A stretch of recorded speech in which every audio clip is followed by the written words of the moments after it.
நம்ம அவர்கிட்ட இருக்க வேண்டிய சொத்தை எங்கேயாவது பிளெட்ஜ் பண்ணி இல்லை அடமானம் போட்டு அதில் வரக்கூடிய காசில் ஒரு இன்ட்ரெஸ்ட்டை வச்சு நம்ம வாழலான்னு சொல்லி ஒரு இன்வெஸ்ட்மெண்ட் ஒன்று பண்ணுவீங்க. அதுலேயும் ஏமாந்துருவீங்க.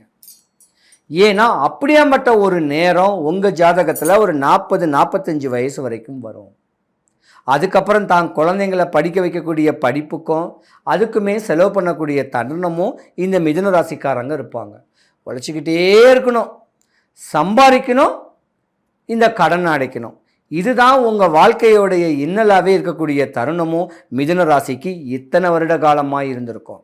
ஆனால் இனி வரும் காலங்கள் மிதுன ராசியில் குரு பகவான் பெயர்ச்சி இருக்கிறனால படிக்கிற குழந்தைங்க படித்தவங்களுக்கு பிடிச்ச படிப்பை படித்து அதில் ஒரு மேன்மையாகி முன்னோர் மூத்தோர் சொத்துகள் கிடைச்சி வாழ்க்கையை ரசித்து ருசித்து வாழக்கூடிய ஒரு தருணம் இந்த வருடம் உங்களுக்கு தான் நிறையாவே இருக்குது. கடன் வாங்க வைக்கிறதும் சனி பகவான், கடன் வாங்கி உங்களை படிக்க வைக்கிறதும் சனி பகவான், படிச்சுட்டு வேலை இல்லாமல் இருக்கக்கூடிய தன்மை கொடுக்குற சனி பகவான் உங்கள் ஜாதகத்துக்கு நல்ல ஒரு நிலையில் கர்ம சனியாகவே வராரு.